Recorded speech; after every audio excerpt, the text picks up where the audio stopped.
So hello guys, may buntag sa tanan no. So mo na ning update sa atong baboy karon. Almost 1 month na sila. Almost 1 month na sila mula pagwalay. Ito na po sila oh. Tingnan nyo. 'Di ba? Yung pinakain ko ano na to ngayon? Starter, may halo na po siyang grower. Hinaluan ko na ng konting grower kasi pag naubos yung starter ko, grower na ipapakain ko sa kanila. Ito yung sila parang hinihingal. Kaya sila may tanda.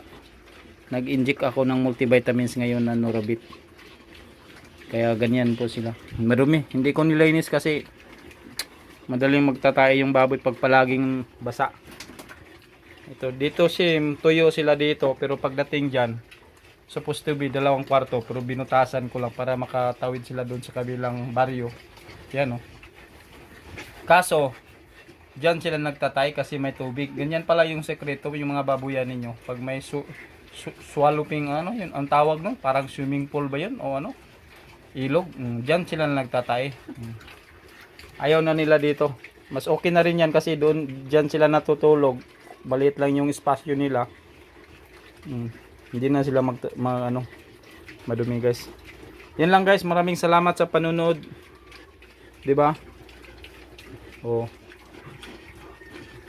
1 month na sila ngayong 18. So ganyan sila kalaki ngayon. Pero may maliit isa. Yun ang pinakamaliit sa kanila.